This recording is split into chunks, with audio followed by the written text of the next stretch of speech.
Pittsburgh Steelers fans, what's going on? This is Jeff Hartman, editor of BehindTheSteelCurtain.com, with you as always for another episode of the Steelers preview. I apologize for the start, but honestly, this is the first time in 2 weeks that we've had all three of us back on the air. It's myself, Dave Schofield, and Bryan Davis.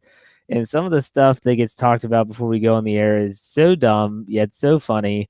And a part of me wants to include that sometimes, but it's a good thing that we're not. All I got to say is this. Here in the Mid-Atlantic region, today was an absolutely gorgeous day. I'm not going to work tomorrow. I'm taking the day off. I have a 3-day weekend ahead of me. It's beautiful weather. I'm in a great mood. The Steelers roster is starting to take shape, and I actually like the way it's heading. We'll talk about that and more today on the show. Let's bring in Dave Schofield. He's back from his pina colada hangover. Dave, how's it going? Happy Pie Day, everybody. Oh gosh, the nerd stuff starting already. It's going well. It's nice to be back. Well, it's nice to be back with the show. It's not nice to be back as in out of the super warm and most importantly green atmosphere of the southern United States. I really miss green in this area, but I'm ready to talk some Steelers stuff. I like how things have been going here the last few days. All right, Bryan Davis, what's up? Well, not only is it Happy Pie Day, which I'm really upset I would have consumed an entire pie. I didn't really know. But if you put a mustache on that symbol, you've got Magnum PI. So there you go. And it's a Thursday night. In the 80s, Thursday night meant Tom Selleck, Thomas Magnum, the best show ever. There you go. So yeah, happy Thursday to you. I'm feeling good about the new league year already. We've been talking about too much math stuff already. I'm about to peace out of this show. If we're headed down this path, I'm done. You all can take over, and we'll see you next week. But for me, let's talk football. That's a little bit more up my alley. What we're going to do is we're taking a look back at the week that was. So the last time that we were on the air, it was just Bryan and myself, and we talked about Marquise Pouncey, Ramon Foster getting their extensions, BJ Finney's tender, all that stuff. We're trying to talk about now stuff that's happened since then. And I'm going to throw it to my co-host and let them pick out a few things that they really, really liked from this week so far. And then we're going to go with some things that we didn't like afterwards. So, Bryan, we're going to start with you. You're the veteran here compared to Dave. Which move, signing, extension, whatever you want to call it, were you the most happy with so far this week? Well, it was going to be a DM, Daniel Mccullers, but I really couldn't go that far. Now, Dante Moncrief, another DM. That's a pretty good signing.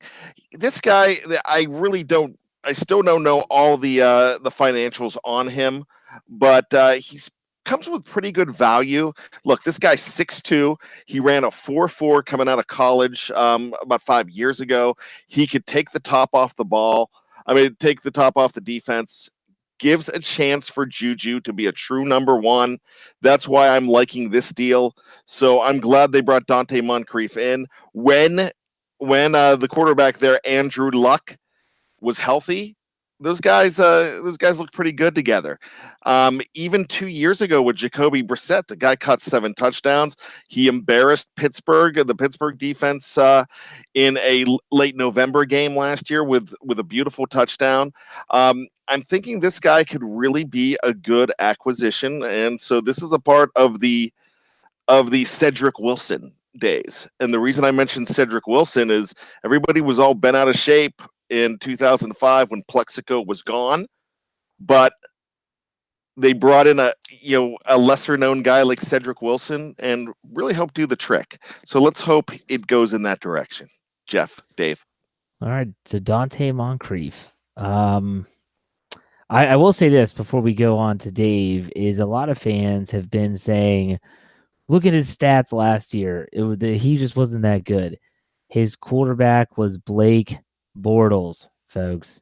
Blake Bortles. My gosh, how can you say that any receiver with Blake Bortles as their quarterback is good, bad, or indifferent? It's just really, you just cannot use that as a measuring stick. Go back to his Colts days. much, much better. Trust me. And I'll be honest, Daryl called me out. He said, Jeff, a couple weeks ago, you weren't crazy about Moncrief. I don't think he's the answer at wide receiver personally, but at the same time, I think he's going to be a very good complementary receiver to exactly what they think they need. And that's a guy that can go vertical, take the top off the defense. So, Dave, unless you have something to say about Moncrief, what pleased you the most this past week? Well, I would have to say I also like the Moncrief signing. I like what they got, the kind of receiver they got, and what they got him for. I like that the Steelers went out and tried to address the issue at cornerback.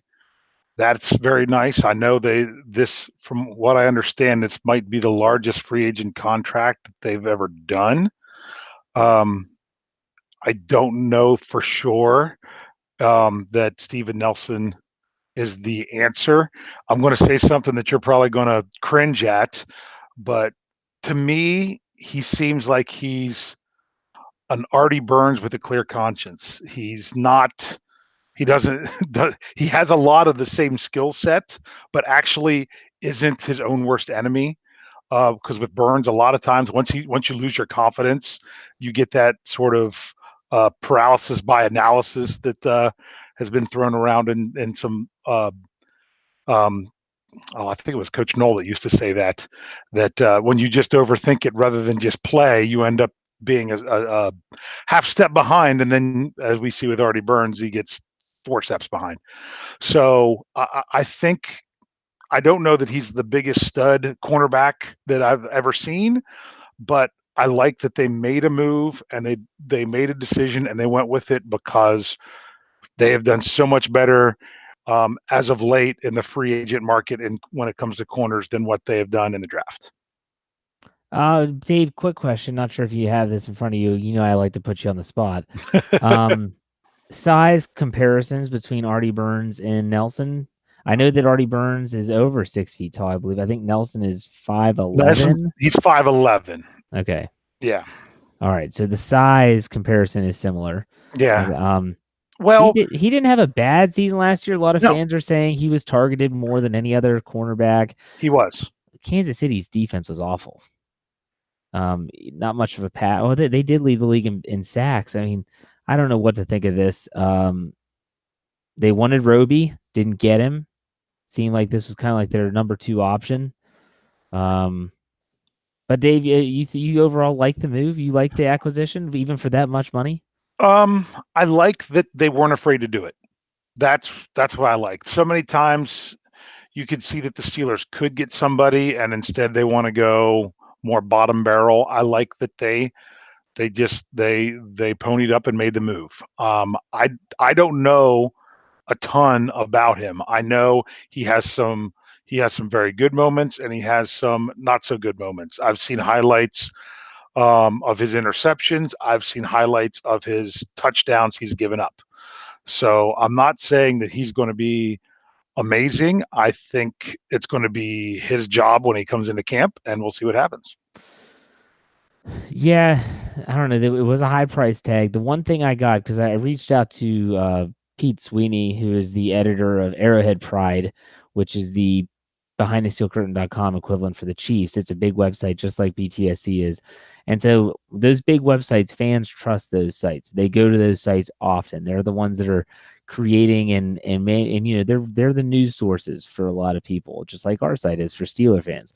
And he gave me a very good breakdown of what he thought of Nelson. And he said how the one thing that he always said was he's only getting better.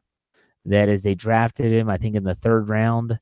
He didn't get to play as much as rookie season. Then he got to play a little bit more in the slot. He can play both the slot and outside, although in his press conference today, he said he's primarily he wants to be an outside cornerback.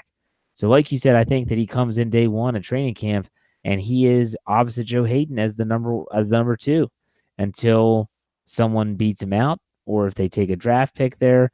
We'll talk about the cornerback depth chart a little bit later. But Bryan, I bring you in here. What were your thoughts on Nelson? What were your thoughts on the trade and the money involved and all that stuff? Well, he's not Cody Sensabaugh. So Yeah. that's good news right there. I mean, I thought Cody was serviceable, but he was an upgrade over Artie Burns. Nelson's an upgrade over Sensabaugh. You still have a team that is looking at bringing in a first-class cornerback in the first or second round. I don't think that's going away. I would probably still think that inside linebacker is a priority even more because they haven't touched it yet. However, if those two guys are the two Devons, if the stairway to Devon is closed, then they're looking at a Greedy Williams. They're looking at a DeAndre Baker. They're looking at a Byron Murphy.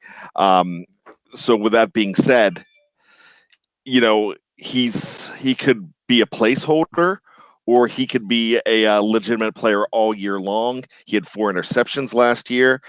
I cannot tell you the last time a Steeler corner had 4 interceptions. I believe it was probably Ike. But stat guy, you could probably tell us that. But look, the entire defensive backfield had like 6 or 7 last year, and that's it. So with that being said, bring him in, do something. You said you were going to bring in a corner. You did it. He was in your price range. Bradley Roby didn't want to take your 3-year deal. He wanted to take a 1 and prove it. He saw Tyrann Mathieu do it, and do it to a tune of now multi-year with $15 million. So I can understand what Bradley Roby's doing too.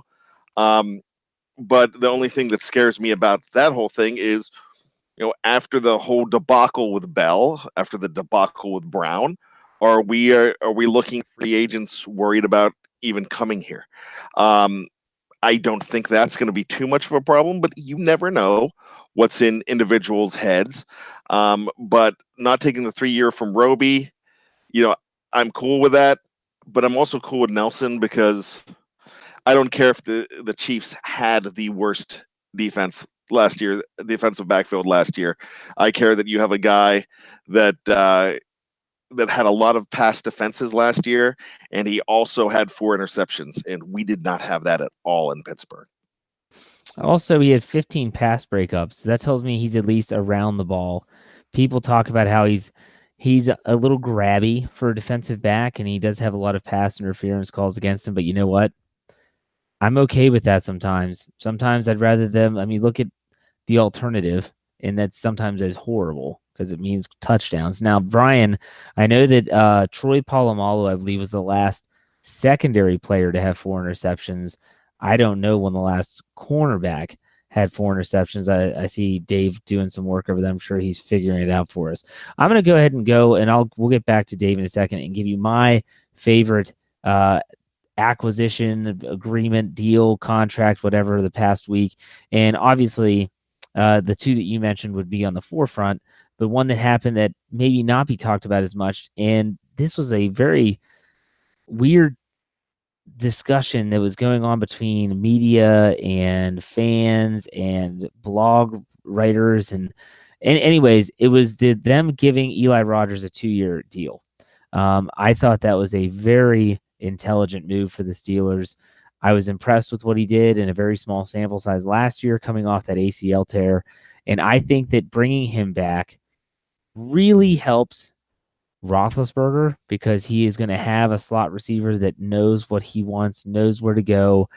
It just gives them a little bit of continuity. And so now you look at their receiving depth and you have Juju Smith-Schuster, who Roethlisberger has a tremendous rapport with already. You have Ryan Switzer, who I think will only improve as he spends an entire offseason with the system. I think you have James Washington, who's due to take a step forward. And now Eli Rogers is back. That gives you 4 pretty good options. You throw in Moncrief, and now you have 5 pretty good options. I still think they're going to target a wide receiver in the draft. I wouldn't be shocked if they target 2 wide receivers in the draft and then really make a good competition to see who's going to actually make the team and how many receivers they're going to keep and so on and so forth. But for me, I was very happy that they got this deal done, even though everyone was reporting, we reported it, NFL Network also agreed, but there were some that disagreed that his contract told to 2019. It's all based on the collective bargaining agreement, how many weeks he played, all that stuff, that his contract then just gets pushed over into the next season. That's what happened with Ryan Shazier. That's why he's going to be back without them having to redo a contract. He'll be playing for the league minimum, which I think is $850,000. Correct me if I'm wrong there, if anyone knows. But still, I thought that Eli Rogers signing was a tremendous signing. It's kind of one of those under the radar signings where you're bringing him back for 2 years, and it's only a positive move for me. And you listen to him. I watched an interview that Missy Matthews did with him after he signed the contract, and he sounded very, very grateful just to be back. And don't think that some of these guys, the way that they're answering questions is not very poignant. I thought that he was very precise with the words he used, that he wasn't going to be a part of the old regime, so to speak. He wasn't going to be drama centric. I think this is what the team needed to do. I thought it was a good move. So, Dave, what did you think about Eli Rogers being brought back for 2 more years? I was surprised because of the contract that it told that they went ahead and did the 2-year deal, because they could have had him basically. I don't have the numbers in front of me I don't think they saved anything by doing the 2 years.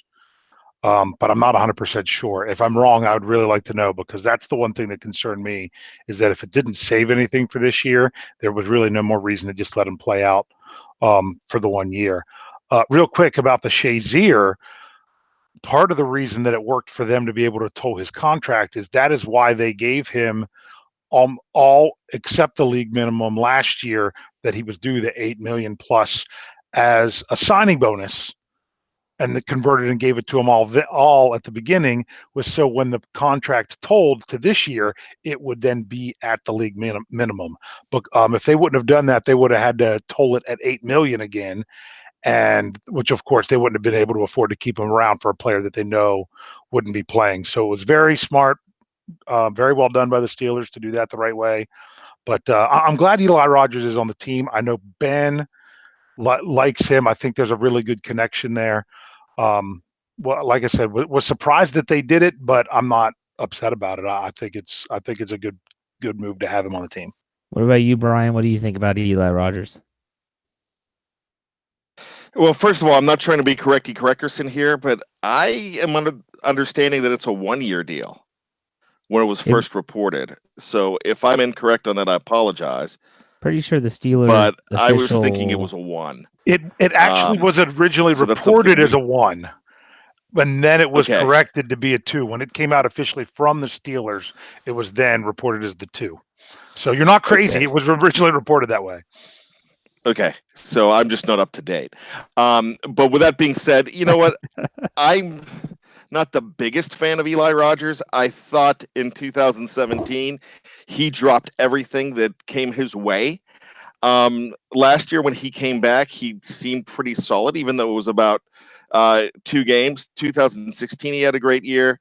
I'm just not overly enthused as him being a anything more than a 4 or a 5, and I'm hoping he's nothing more than a 4 and a 5. He could add some value to the team, but really I think he's just okay.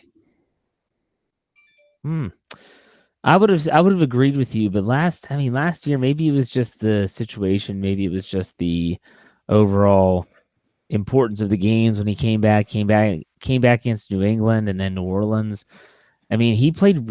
He had a spark to him. I thought he looked really, really good. We'll see how it plays out. Let's go now to the other side of the coin. We just talked about signings that we were happy about. Let's talk about signings that made you scratch your head a little bit and make you think, what the heck is going on? This time we're going to start with Dave. Dave, which signing or deal or transaction made you just think, what the you-know-what? I'm going to go with the Anthony Chickillo signing.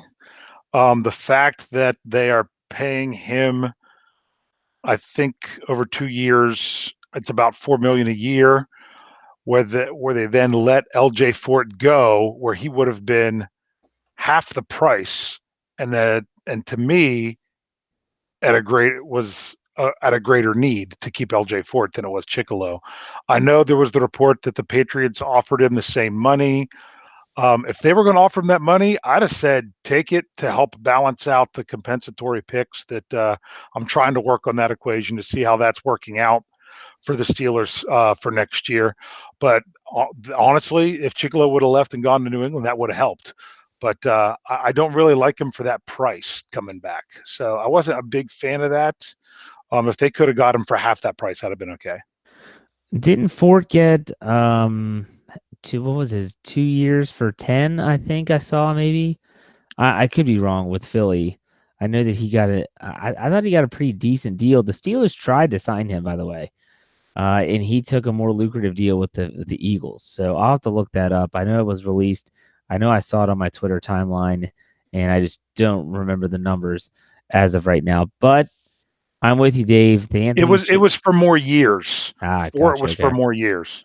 Well, he's a journeyman. I don't blame him for wanting to stay in one spot. I agree with you about Chicolo, though.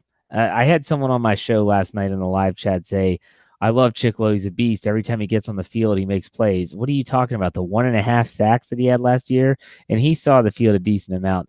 Don't give me that crap. I'm not buying it. Bryan, what about you? What made you scratch your head? Anything more than a $50 gift card to Arby's is too much for Daniel Mccullers, and I'm thinking at this point he would take the $50 gift card. I'm sure. I'm sure he would, and he can have plenty of Arby's now with what he signed for. But he just does not do enough. That one sack that you were just talking about, Chicolo getting 1.5, but that one big play that Mccullers makes every year is not enough. I don't know why we keep bringing this guy back. It just makes me scratch my head. He's not as versatile as an Alualu, and I know Alualu is back, and that's good. So that's your number 4 guy. I'd rather have LT Walton in there than Shade Tree. I don't know what naked pictures or dirt he has on the Rooneys or Tomlin or Colbert. How this guy manages to keep it. He reminds me of Office Space, where he literally is just doing whatever he wants. He's gutting fish in his office and putting them with his TPS reports. He's going in for those meetings and he's telling them, I don't do anything. And they want to promote him. I feel like this is Daniel Mccullers with the Pittsburgh Steelers. I mean, my gosh, this guy's done nothing. He is the giant of a man. You're thinking, boy, this guy would be a nightmare for offensive linemen. I don't think they mind. All you have to do is stand him up, and he's just like this big old shade tree that just stands there. Maybe that's why he's called the shade tree, because he doesn't freaking move. But I digress. Don't get me started on Daniel Mccullers. I do want to talk about what I wasn't happy with. I was going to say, can I say something about McCullers? Yeah, go ahead. Let's all bash on McCullers. I mean, like I said, I've wanted to pull for Daniel McCullers for a long time. Being basically the largest person in any crowd most of the time myself, I kind of feel for the guy. I'd like to see him succeed, but I just don't see it. And with the Steelers having 10 picks in this draft, they could have had a backup nose tackle, which in essence he is. I mean, they hardly ever use a nose tackle, let alone a backup nose tackle. They could have had it so much cheaper just having a rookie or an undrafted free agent just come in and take the job. So I thought that would have been a position to just save some money. Well, did we know the details of it? That just got announced today, so we don't know the details. Even if it's for the veteran minimum, that's still worse than what we could have got us one of our 6 rounders where we drafted a nose tackle. Well, and there's no saying that he's going to make the team, and I'm not sure what the dead cap hit will be for him and all that stuff. But here's what ticked me off the most, and it was twofold. Everyone knows my feelings about Jordan Berry. Okay, if you've listened to my show, The Standard is a Standard. I know that Dave does. I don't think Bryan ever has. I can't. What? You only listen to your own stuff. All right, it's okay. It's okay. No, that is incorrect. You're a homer. It's all right. It's fine. It's the difference is I listen to it live. That's true. Dave he's very active in our live chats and everything. But anyways, Bryan, just mute yourself, will you? Okay. No, I was actually typing in on the Sunday show before the whole. I mean, a week ago, and you guys completely ignored the cool things I was saying. Sometimes there's a lot of comments. I can't just sit here and stare at everything that everyone's writing. I know, it's like its own little. It's like its own little community. I like Lance better than you now. Well, that's fine. A lot of people do. I guess that's fine. Anyways, Jordan Berry is. I'm not in his fan club, and let's be honest, Mike Tomlin, in his tenure as a coach, he has had the worst punters, I think, ever. Just think about some of the names that you could go through of just really, really crappy punters, whether it's Mitch Berger, Daniel Sepulveda. I know Brad Wing was another one. Who was the other? Come on, Bryan, step in here. I know you know some punters that I'm forgetting. Chris Gardocki? Was he one of them during Tomlin's tenure? He might have been in the. No, he was in the Bill Cowher at the end of the Bill Cowher era. I know I'm forgetting someone. It was Capanos. There you go. Oh, Jeremy Capanos. Yes. Kudos to me there. A little pat on the back. Anyways, that's impressive. You're welcome. I have a bigger beef, and it's with the Pittsburgh Steelers themselves. For crying out loud, will you all please stop making these freaking decisions in the middle of the night?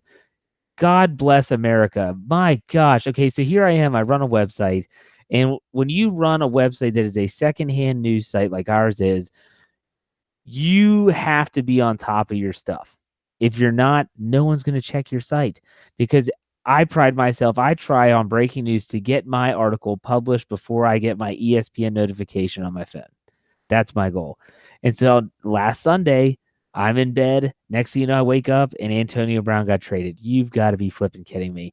Next thing you know, we lose an hour of sleep. I'm up early writing 4 articles about Antonio Brown. Then last night, Dante Moncrief gets signed. Thank God Dave Schofield was still awake. I'll give you mad props, Dave, because you saved my butt this morning on my way to work. I was able to just do some proofing on your article and then just publish. Huge help. I really appreciate that. But my goodness, Steelers, get your stuff together. People have to sleep, I mean, this is insane. I hope that things calm down a little bit. I think it will. But at the same time, it doesn't mean I'm not frustrated with the process. So, guys, are you happy that Jordan Berry, the Aussie punter, is back? I just love watching his 35-yard punts and his touchbacks constantly. Guys, what are your thoughts, Dave? Jordan Berry lost that job last season, and they still kept him. They let the better and cheaper punter go and kept him. I've been upset with that ever since. I liked that they kept him over Brad Wing that year. I thought it was better and cheaper. And last year they had the same opportunity to do it again with a better punter who ended up in Minnesota. Was it Weil? Is that his name? Yeah. Matt Weil. Yeah, that he was the better punter all through the preseason, and they kept Berry, and I don't know why. So I don't know what. I feel like he's a Daniel Mccullers. He must have something on somebody, because there he is. What about you, Bryan? Well, Jordan Berry used to work the night shift at a Sydney, Australian McDonald's. So maybe he knows the recipe to the secret sauce, and that's what's going on, because I can't think of any other reason to keep him. I was at week 2. I was at the Kansas City game, and right when the ball was snapped, they were already booing him, and they had good reason to boo him. I will say this. I thought his second half of the season was better than his first. He had some decent kick. He had a better second half, but still not enough to keep him. You need to bring competition in for this guy, and you need to seriously think about it. But I don't think they're going to. I just think they honor the contracts that they make, and they don't want to look bad and look back from it, and they'd rather those contracts expire. They do that with coaches, and obviously they're doing it with guys like Mccullers, just bringing them back just because they can. I don't mind bringing back Mccullers or Berry on a 1-year deal. I just don't understand why you're throwing the second year, and unless it's strictly for salary cap purposes, which, by the way, let's transition now into some other news, rumors. Can I say one thing? Is it Here about I go, Jordan stop you. Berry? It is. It's a Jordan Berry thing. I wanted to Sure. bring up Keystone Wolf in the live chat did bring up something that I said during the season last year. The only reason Jordan Berry made it through the entire season last year is because Chris Boswell was struggling and they didn't want to change his holder. He was more important to the Steelers as a holder last year than he was as a punter. Well, that makes sense because our place kicking was so great last year. Well, who would have known what would have happened Yeah. if they had a new holder? I mean, my gosh, give me a break. Chris Boswell and Laces out. isotoner gloves, isotoners. I mean, for Boswell and Berry were both so inconsistent last year. That was the name of the game. But a lot of fans are wondering, are they going to make a move? And there's already been some rumors swirling about the potential of that they're courting 30-year-old Justin Houston, who was released from the Chiefs. Look, no moves. Justin Houston, Eric Berry was someone that they were all about that last night in the live chat. And should they bring Eric Berry at safety? No moves, and I mean none, will happen until they free up some cap space. I'll have to ask Simon about where they are in regards to salary cap space right now, but I know that coming into today, they were down around 8 million, and a lot of that went to Moncrief, and then you bring in Rodgers and you re-sign McCullers, and that's got to be dwindling.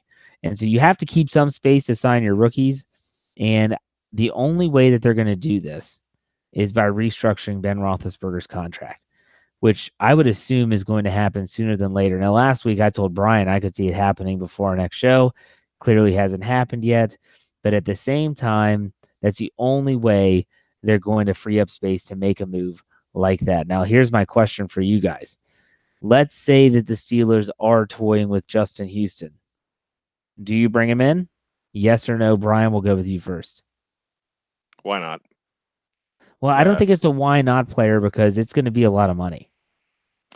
I'm still thinking bring a guy in. Okay. And if they bring a guy in, maybe they choose to not do something with Bud all of a sudden. We'll see, but I'd like to see it. So yes. What about you, Dave?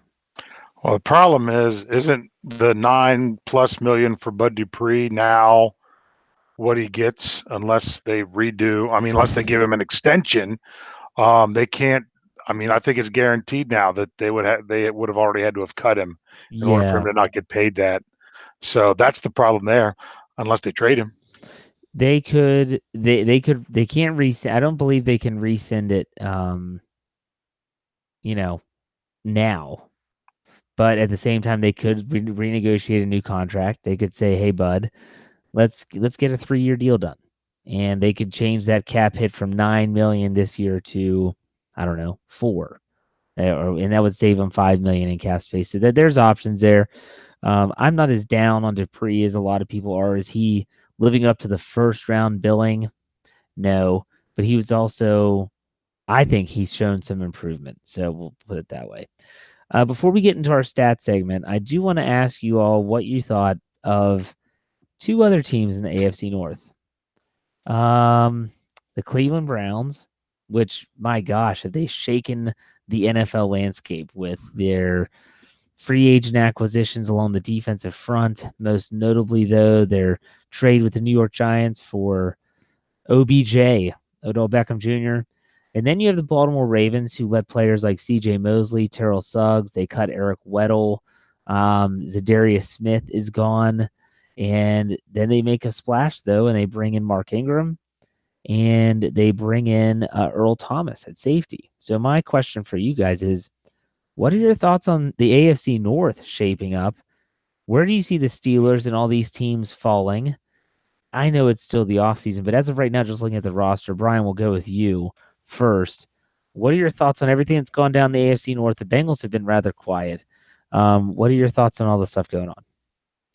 First and foremost, think about the 2011 Philadelphia Eagles when they signed everybody, and they were supposed to win the Super Bowl that year, and they really didn't come close.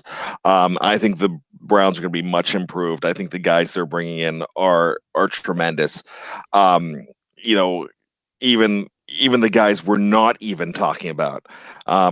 you got to remember they're bringing in guys all over the place that aren't even the big names.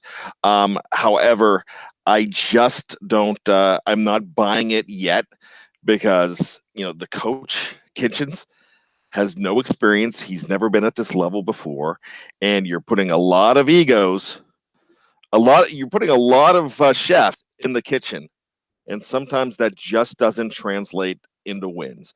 So I think that their haul and everything they brought in was better than what the Baltimore Ravens did. Those are big name splashes, but look, Mark Ingram the second, he's in the twilight of his career. I know he's 30, but for a running back, I really don't. He didn't have the wear and tear on him last year, doubling up with Kamara, and he did that 2 years in a row in that platoon. So I really think when he's in there full time, that it's just not going to be the same. So I'm really not worried about him as much. Then you've got a guy like Earl Thomas, who definitely he has not been healthy the last couple of years. His biggest play in the last couple of years was giving the finger to the Seattle crowd. And really that's Baltimore in a nutshell. So they've got another tough guy coming in, giving the bird. So a new Raven, a bird that gives the birds in Birdland. There you go. But I'm not scared of that. I think they're going to be a 9-7, 10-6 team as well. I think Cleveland's going to shoot up there around 8-8, 9-7. Pittsburgh's gonna struggle, but still could win the division at an 11-5 or 10-6.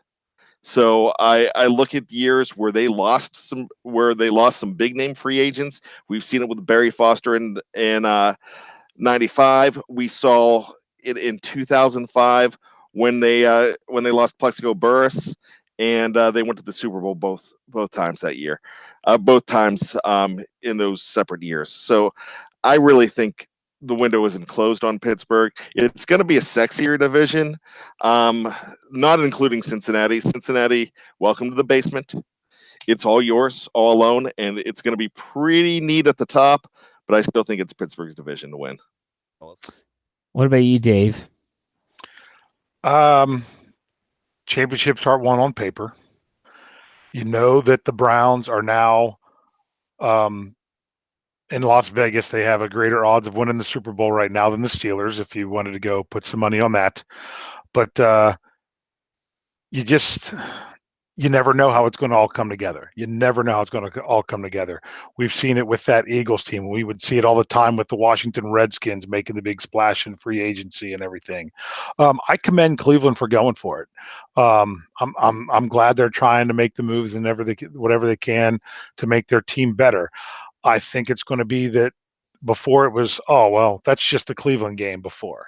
That you can't say that anymore. You're going to have to take them seriously, and you're going to have to show up with your A game in order to win that game. It's not just going to be, well, here comes the cakewalk. I was really surprised about the Ravens, how much their defense is changing. I'm not saying it's getting worse. It's just changing. That's an awful lot to lose, especially a good locker room guy like Suggs. I was actually kind of disappointed to see him not end his career in Baltimore, although I know he is going back home when he goes to Arizona, with him going to Arizona State. But I saw something today. I don't know if he said it today or if it was yesterday.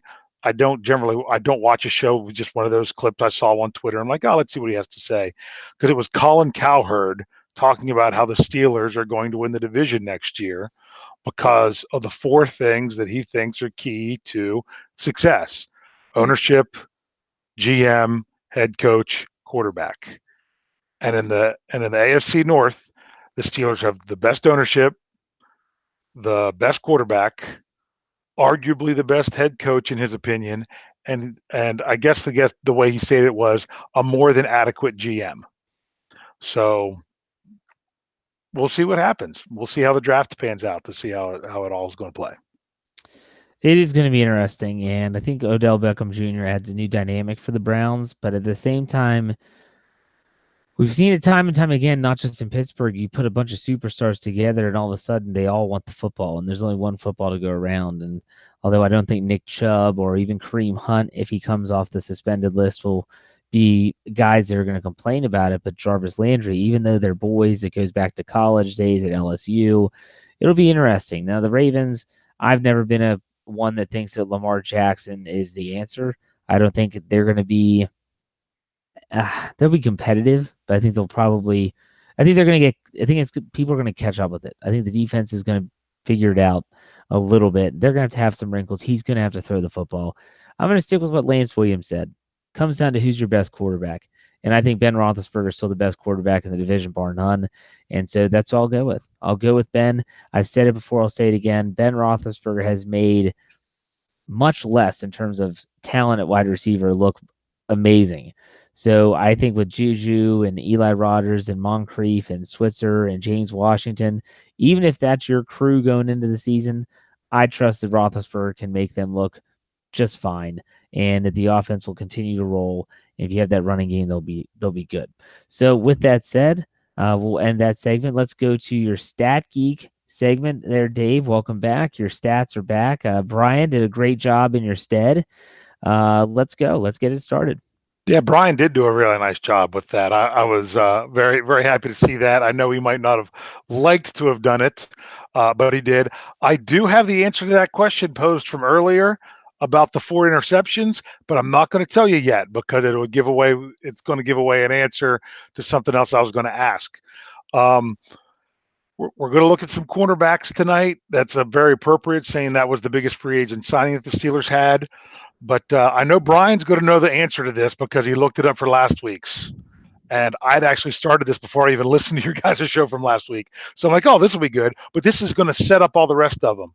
Who was the last Steelers cornerback to make the Pro Bowl? Go ahead, Bryan. You should know that. The last cornerback to make the Pro Bowl. Yeah. I guess I'm not paying attention because, well, it. You answered it last week. It wasn't. Gosh, I did. Rod Woodson. Jeff? Because it wasn't Ike and it wasn't Deshae. No, it wasn't Deshae. That's for sure. Might be Rod Woodson. I'll agree with Bryan here. I would. You're semi correct because Rod Woodson was in 1996, but in 1997, you guys talked about it last week. He was playing both positions. Carnell Lake. Was Carnell Lake. So they did have back-to-back Pro Bowls, but technically he was playing corner. And from everything that I looked at, even on the Pro Bowl list, it said safety/corner. So I'm like, I don't know if they even said which one he was actually elected as. So it was either 96 with Woodson or 97 with Lake. We'll say it was 97 with Lake because basically the rest of my questions were based off of this time.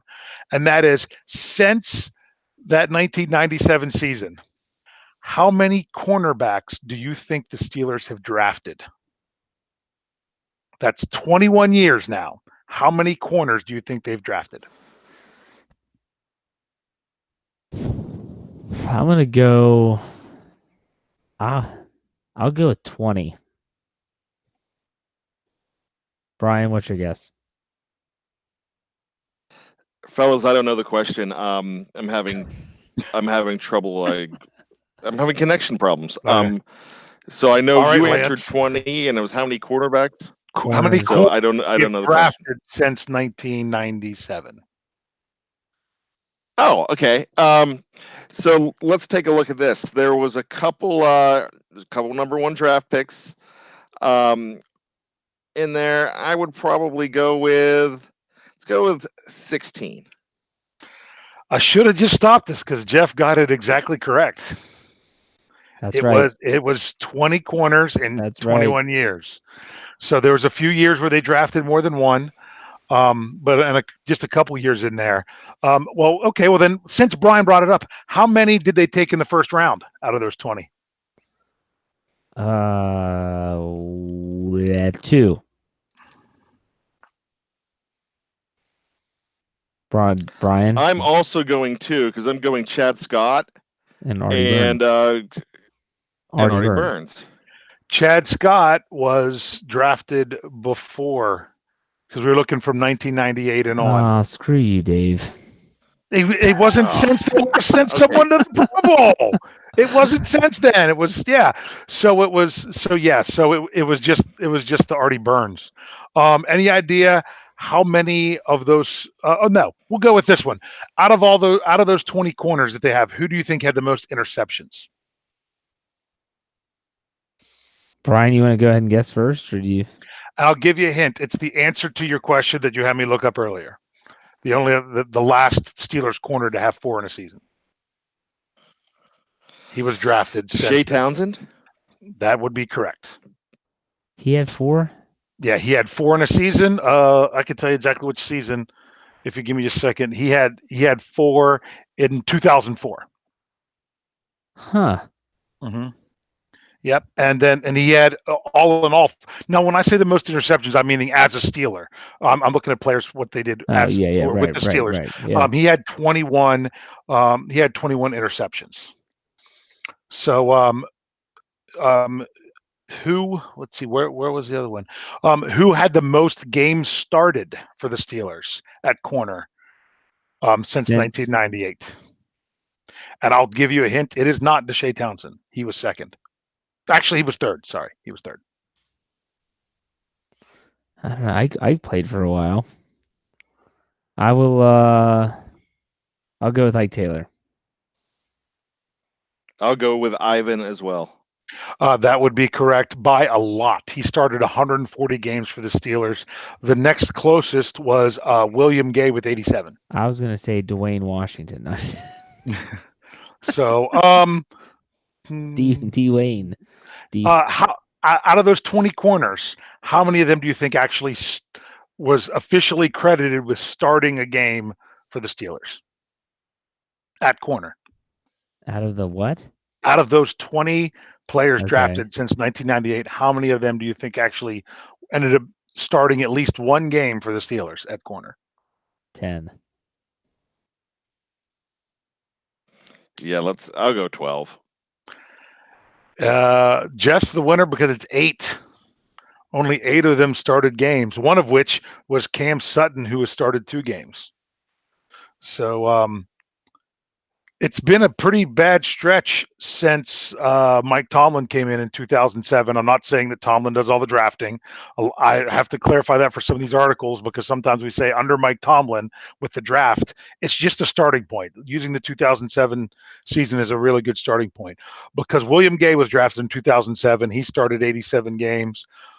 He's the only one that was anywhere close. But since 2007, since William Gay, they've only had 4 different corners start games that they drafted, which the next most behind William Gay was actually Artie Burns with 31 starts. I'll do one last question just to kind of show because it looks as if who are our starting corners shaping up to be this year going into camp? Nelson and Hayden. Nelson and Hayden, neither of which was drafted by the Steelers. Correct. When is the last time that there were 2 corners that started the majority of the games, we'll say 10 games, for the Steelers that were both drafted by the Steelers? I'd have to go say Ike and Shea Townsend. I'm going to say Ike and Bryant McFadden. That's pretty good guesses. Good, but actually, you're both right with Ike, but it was actually in 2010 with Ike and William Gay. Wait a second. Bryant McFadden, didn't he start? Yeah, but he was before William Gay. But I'm saying you said the last, okay. The last one. So the most recent. Gotcha. So that would have been 2010. I was kind of surprised looking at this list. Let's see. Out of all those corners that they drafted, at least 1, 2, 3, 4. 4 of them never even played for the Steelers because you got to count Senquez Golson. He technically never played. 5 of them because Shaquille Richardson never made the practice squad. It was pretty good, in the early 2000s, but it's been kind of tough since. Here's the thing that just as a little aside as we end this, second round pick Ricardo Coakley never started a game for the Steelers. Well, I mean, if you're getting into that type of history, it's not good. Yeah, I remember him playing. Well, wait a second. He played. Yeah, but he never started a game. Huh. That was the biggest surprise I saw with a lot of this. My biggest surprise was when they drafted him in the second round. Yeah. Yep. And not only did they draft him in the second round, they traded up and really could have gotten Bob Sanders. They traded with the Colts. The Colts took Bob Sanders, and with the pick that the Steelers traded to him. Hey, Coakley did have an interception. Been nice to have Sanders and Polamalu. Yeah. Okay, so let's not. Yep, we're good. The Steelers' history at cornerback is depressing. So let's talk about what the upcoming depth chart is going to look like. We already mentioned Nelson now on the team is going to at least enter camp as probably the number 2 opposite Joe Hayden. There's no doubting that. I would think we all agree that Mike Hilton's going to be the slot number 3 guy. And then you have kind of a race for number 4 between Cameron Sutton, Bryan Allen is going to be in the mix, and then potentially any other defensive back. Guys, I think we all agree, yes or no, the NFL draft should include a cornerback this year. Dave, yes or no? Yes, but it now doesn't have to be nearly as high as what it was going to have to be before the beginning of the week. All right, Bryan? Yes, it does. Yes, they do. Okay. But you can't forget about Herb Waters, number 35, that is also a cornerback on that team. He's 6'2". He's 6'2". And you were just discounting what you know what Herb Waters can do. And he probably played in the same defensive backfield as Artie Burns at Miami, Florida. And we've seen it with Mike Hilton being in the same backfield as Senquez Golson. So please do not sleep on one Herb Waters. Oh, Herbie Waters. I try not to laugh too hard because, like I said a few weeks ago when you brought up the late, well, not the late, but the great Frank Webb, was that if there would have been a time where if we were doing this show 3 years ago, you would have said, don't forget about Mike Hilton. And I would have laughed at you and said, yeah, Mike Hilton is a camp body. And look at it now. Mike Hilton's a name everyone knows in Pittsburgh. So I shouldn't laugh at these guys, yet I do. So here's my question for you, and that is Artie Burns. They're not going to we're all going to agree they're not going to pick up his 5th-year option. But what is your leash for him this year? Because my feeling is you go into camp thinking we as the Steelers have zero expectations for him this year. Because you're not going into it thinking he's got to be our number 2 guy opposite Joe Hayden. You just picked him up in free agency.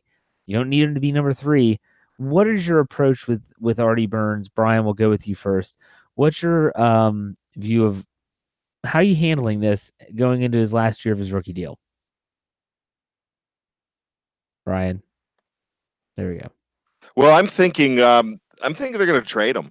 I'm thinking he's going to go for a 7th-round pick to the Arizona Cardinals or something like that. Who's going to want Artie Burns? The Detroit Lions. But who's going to want him for anything? He's awful. But he's a former first-rounder, and everybody looks and says, I could fix him. Look at all the women over the years that thought they could fix Nikki Sixx and guys like that. So, I mean, everyone thinks that they have the power to fix somebody. A guy like that for a team like Arizona or Detroit, yeah, bring him in.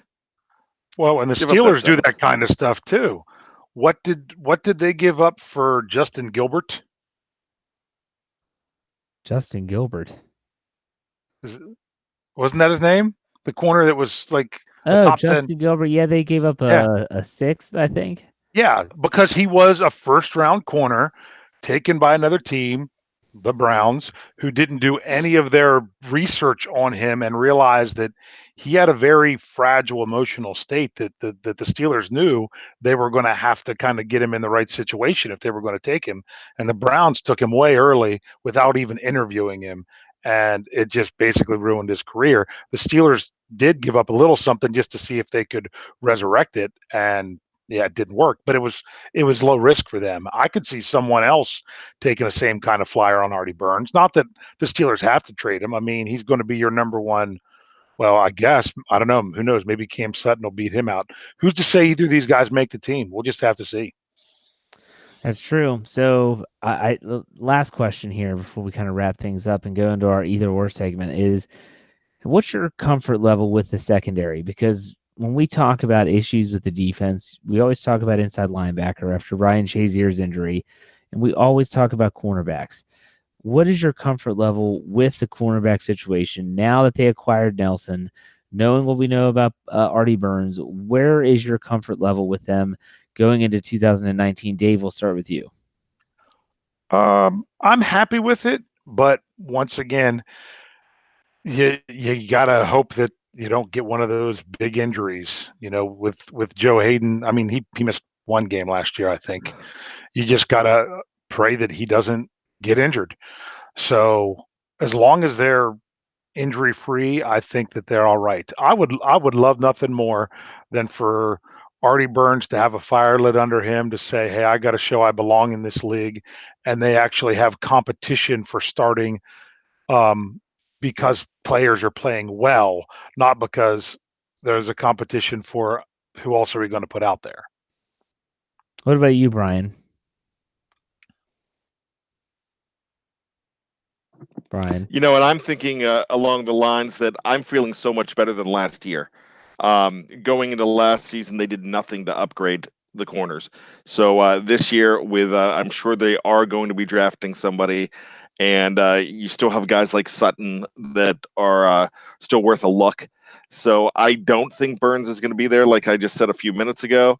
But I still feel better about this secondary. Okay, so yeah, I agree. I think the secondary is a work in progress, but I like the way it's trending. As Mike Tomlin would say, their arrow is pointing up. And so it has been an absolutely crazy week for the Pittsburgh Steelers on a lot of fronts. Players gone, players signed, redone deals, and the news is not going to be slowing down anytime soon, I feel. I would expect Roethlisberger to get an extension tomorrow.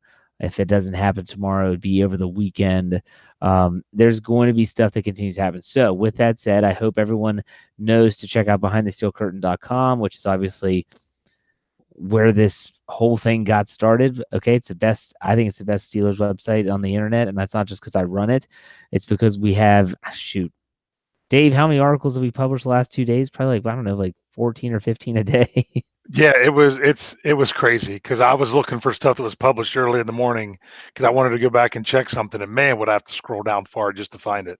Yeah, and our comments have just been out of this world. I mean, we're talking hundreds of comments per article. So check it out. And obviously, you want to check us out on YouTube. If you didn't know we have YouTube, just go to BTSE Steelers Radio on the YouTube search engine, subscribe, like. We appreciate all the sharing you can do. And also understand that there's only 3 shows on YouTube, but we have 5 shows total. The other 2 you have to listen to on audio podcast platform. That's Bryan's Steelers Hangover with Tony, and Lance's Yeah, I Said It. You can find those on any place that you get your podcasts. That's Stitcher, that's Spotify, that's iTunes, that's Google Play. Just search Steelers, and we'll be one of the first options, and subscribe so you don't miss anything. All right, now we get to the best segment of the night, and that's our either or. If you're new to the show, what it is we have a little fun. We basically ask each other questions of, you have options, either or, and it doesn't have to be football related. Sometimes it is, sometimes it isn't. Bryan normally goes way off from the football tangent, but nonetheless, that's his right. So Dave, you're back. You're ready to go, I hope. What is your either or for the night? Well, first thing I want to say is that I did miss some of this stuff the past couple weeks. I would have liked to. I really missed not being a part of the cereal conversation last week. That would have been a good one. I props to you for bringing up Cracklin' Oat Bran. That was going to be my number one healthy cereal. Wish you could have thrown some life in there, perhaps. Would life be considered healthy cereal though? Yeah, and anything that gets soggy in 45 seconds is because it's healthy. Really That's not just the way it healthy. works. It's really not healthy. I'm also very glad that I dodged the question about who my wife thought I would be from some TV show I have never watched before. So thank you for leaving me out for that one. But I'm gonna ask something kind of puzzling tonight. Well, first of all, before I do have to say I know I am wearing my Bumblebee AB jersey. This was my original outfit that I would wear. To games since I restarted making sure that I could get back to games every year in Pittsburgh, especially now that I have season tickets. I'd retired this outfit for the last couple seasons to go with the helmet, but I brought it back for one last hurrah tonight so then I can pack this away in the closet and probably never see it again. But anyway, I'm going to ask you guys something quite puzzling. Oh, and I was following Lance Williams's lead with that one. I'm going to ask you something quite puzzling, and that is what puzzles. When it comes to puzzles, what is your favorite kind of puzzle?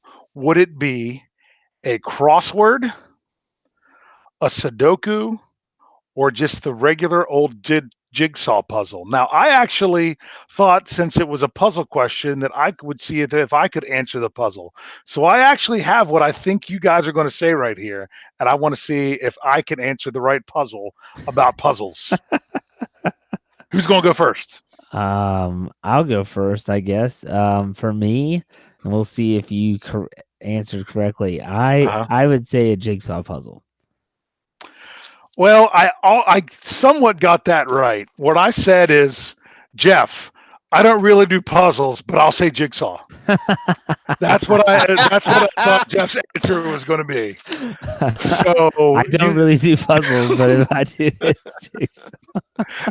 That's what I thought Jeff would say. I wasn't as creative with Bryan's Jeff's our answer. Dos Equis guy. Yeah, I thought so. I was straightforward with Bryan. I just thought he would just answer the question. So I'm a jigsaw puzzle guy. I get one for Christmas every year, and I have two that are waiting for me to do it. So I love jigsaw puzzles. All right, well which is good. I did not get that one right. I'm glad you're a jigsaw puzzle guy. I know you're also a big trivia guy, so I thought you might have gone with the infamous crossword because of being able to answer all those fancy questions. I can't spell, so that's why I don't do crosswords. I am a big jigsaw puzzle guy as well, because of being with the family. I had to retire doing from Sudoku because I love numbers. I love doing those kinds of puzzles, but sometimes I could get obsessed. I would not put it down until I got it. I had the most difficult puzzle I'd ever had before. Oh my goodness, this was over 10 years ago. I stayed up till 4 o'clock in the morning working on the puzzle on the Sudoku to get it right when I had to get up at 5 o'clock to go play basketball. So that's when I retired my Sudokus. But great family time, jigsaw puzzles. Love them. Can't get enough of them. There's always one on our table upstairs. All right. You missed a week. You missed 2 weeks. Do you have any other ones, or is that all you're bringing to the table tonight? Oh, you're going to make me have to do. Oh, that's right. You guys have been doing two. We'll come back to you, Dave. You can think about it. You don't have to do it. Okay. So here's my either or for the night. We always let Bryan go last. So my daughters, my wife turned them on to the show Little House on the Prairie. Okay. And they watch it on Amazon. And clearly sometimes I'm in the room when it's on. It's not that bad. But, you realize like the pioneer settler time period was rough living, So my question is, would you rather live in like early North America, early United States settlers time, or would you rather live way back in Europe, think Black Plague era? Big difference there, but at the same time, there's different risks, different reward. Bryan, I'm interested to hear what you would have to say to this. What era would you rather live in? Well, first of all, the only Game of Thrones I'm ever playing is on the toilet. So I'm just telling you that right now. I watched Little House with Michael Landon way back in the 70s and the early 80s, and I could probably do that. I feel like I could be a trailblazer in America, and so I'd be all up for that. Okay, what about you, Dave? Sorry, I was still muted. My wife's a very big Little House on the Prairie fan. She actually was just reading a book that was another version of it, but she's like, "Wow, this is more adult than I expected it to be." So I'm not going to go into what kind of stuff it ended up being. She felt embarrassed because she actually recommended it to her father. She's like, "If he reads that, he's going to think I'm terrible." But no, I would so I would so do the Little House of the Prairie era. I would do that. I could see if I could make that go. I grew up in farm area, so I feel like we were fruit farm. We had about 200 fruit trees where I lived. It wasn't. I mean, we had a bunch of gardens and stuff, so I had to work those pretty good. I don't do that anymore because I got my fill of it when I was that age. But yeah, I'd definitely go for that era. When I thought about this question, I had to go with the Little House on the Prairie Western Settlers era because as a child of the 90s, I feel like I've been trained for this by the Oregon Trail. I mean, the Oregon Trail has gotten me so prepared for if I ever had to live on my own. I mean, you have to know whether you want to caulk your little wagon. I mean, what if you get dysentery? I was going to say, Jeff has dysentery. I would always go out and I would always go out and kill way too much food and not be able to carry it. Bryan is looking at me right now like I'm nuts because Bryan, you know what the Oregon Trail was, right? I know you're older than me, but you know what that was, right? Oh, I know Oregon Trail. Yeah. Okay. All right. I was like, dang, man. I know Bryan's tired, but geez. He's coming back. Yo, I saw it at Target. They have a little handheld game. But I was just about ready to say, guess what I got for Christmas this year? Did you get the Oregon Trail? I have the handheld Oregon Trail. It is fantastic. Introduced my kids to it. Probably gave them too many pointers because it seemed way easier this time. It's like you almost had to try to go out of your way to not make it. But hold on, Bryan, before we go, I just want to say that someone by the title Frank V in the live chat stated that I bet Bryan would love to live when the Golden Girls were young. Wait, you didn't finish it because he said thank you for being a friend. I'm sorry, I missed the front end of that. I heard Golden Girls. He said, I bet Bryan would love to live when the Golden Girls were young. LOL. Thank you for being a friend. Okay, that's good stuff. Frank, you know Bryan too well. You might be a regular listener. You've gotten to know him better than you think. So. Well, you know what? I mean, I was going to say this now that I've learned so much tonight. Now that we've talked about Little House on the Prairie, I know that if the log cabin is a rockin', don't come a knockin', because now I'm going to read those books because Dave said that they're a little adult, and now with the Golden Girls, if the lanai is a rockin', just come on in. They don't care, especially Blanche. So. All right, Bryan, it's your turn, man. It's your turn. What's your either or? So, I'm sticking with television as well.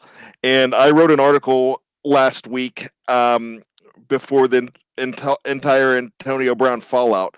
And I compared it to George Costanza trying to get fired from the New York Yankees by pulling the trophy, eating strawberries on while wearing Babe Ruth's jersey, and the such. So then Jeff and I started talking about all these great Seinfeld moments. So I started watching it on Hulu like crazy. So my question to you fellas is this. If you are going to break up with somebody, let's go back in time because I know you're not going to break up now, but if you were breaking up with somebody, what would be the main factor? Would it be vanity? Would it be the fact that the woman had man hands? or would it be the fact that she shushed you in public? What's worse? So those are the two that you picked out of all of the cheap reasons they dump people on that show. You chose man hands and that she shushed you. Dave, go ahead if you know your answer. Out of those choices, I'll go with I could care less about the shushing in public. I'll go with the man hands. I just referenced, was that today or yesterday? I just referenced the one with where she dropped the toothbrush in the toilet and he didn't get to stop her in time. He didn't get to tell her in time before she started using it, and he couldn't get close to her again. That one was my favorite reason. But I'll go. Yeah, I don't think I'm not a big fan of the man hands.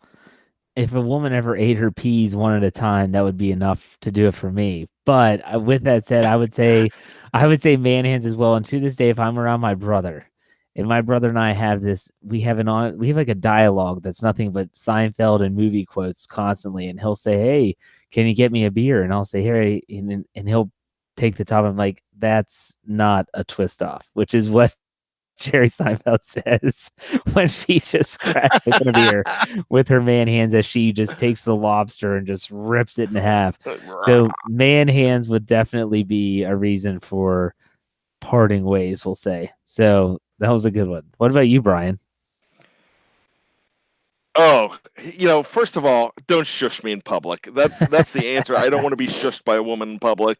So that's the big thing for me. He actually took her back. And then the reason he ended up breaking up with her is because she liked the Dockers commercial, which I thought was even funnier, that he couldn't get behind. But when I was in college, the man hands don't bother me because when I was in college at UPJ, I used to hang out at the women's basketball house because that's where the least amount of guys were going. And I figured I had more of a shot than they did. So there were a lot of taller women than me. And I've never had a problem with tall women. And so if man hands came along with it, that's fine with me. Oh, that's such a great show. We could talk about this for hours. Now, Dave, we'll throw it back to you. If you don't have another one, that's fine, but I'll give you the chance since you missed a couple weeks if you have another one. I could do one. It's not going to be nearly as fun as doing man hands. That's fine. So I'm okay ending with man hands. That's good. That's good. And you know what? It's a good spot to end. For all of those, we had a lot of people watch live tonight, guys. Almost 200 at one time were watching live. And I really appreciate everyone that's in the live chat that is with us seemingly every time we're on YouTube, that chimes in. And even if it's just pops their head in and says, "Hey, what's up?" I always appreciate that. Gentlemen, as always, your time is valuable. I appreciate your time. I ask you, make sure you check out all of our podcasts, not just this one, not just the ones that are on YouTube. Find us in all the platforms. Subscribe. We appreciate it. Make sure you check out BehindTheSteelCurtain.com for all your Pittsburgh Steelers needs. We will see you next week for another episode of the Steelers Preview.